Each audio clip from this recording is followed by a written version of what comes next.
আল্লাহ কার কাছে কইয়াম দুঃখের কথা। আমি একজন প্রাইমারি স্কুলের শিক্ষিকা। আমার ভাইয়া ছোট্ট কালে ছোট্ট ছোট্ট জন হয়েছিল, তখন মুরগার ফার্মের মুরগা খাইতে চাইছিল। হাবুজার ফার্মের মুরগা তোর গন্ধ কয়, আমি আমার বাচ্চারা কিনে দিতে পারি না। এই বাচ্চা আলহামদুলিল্লাহ এখন দুর্নীতি করার পরে 20 বছর পরে বিদেশে লেখাপড়া করে, কিন্তু আমার কিচ্ছু নাই। আমার যদি 1500 টাকা ভাতা বাড়ান যাইতো। ঠান্ডা লাগে গেছে, ঠান্ডায় সর্দি সর্দি, আল্লাহ কিনলে অঙ্গ ভাতাটা বাড়ায় না।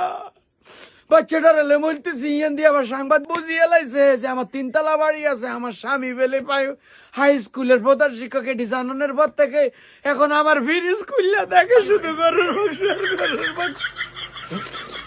আমগো বেতন মাত্র 20,000।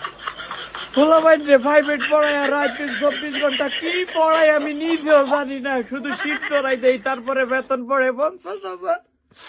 মাস শেষে 60-70 হাজার টাকা ইনকাম দিয়ে কোনোভাবে হসা মুরগা খাই জীবন কাটা যায়। কোন একটা ইলিশ মাছ আমরা খাইতে পারি না, কোন আইসক্রিম তো দ্বারে কাছেই নাই। বাচ্চা কাচ্চা করে কোন আইসক্রিমের বদল কই চকলেট আইসক্রিম খা। বিদেশ বাচ্চা করে পড়ালেখা করাইতেছি, নিজের স্কুলে পড়াই না, কারণ মান ভালো না। এখানে সব বস্তি ছেলেরা পড়ে।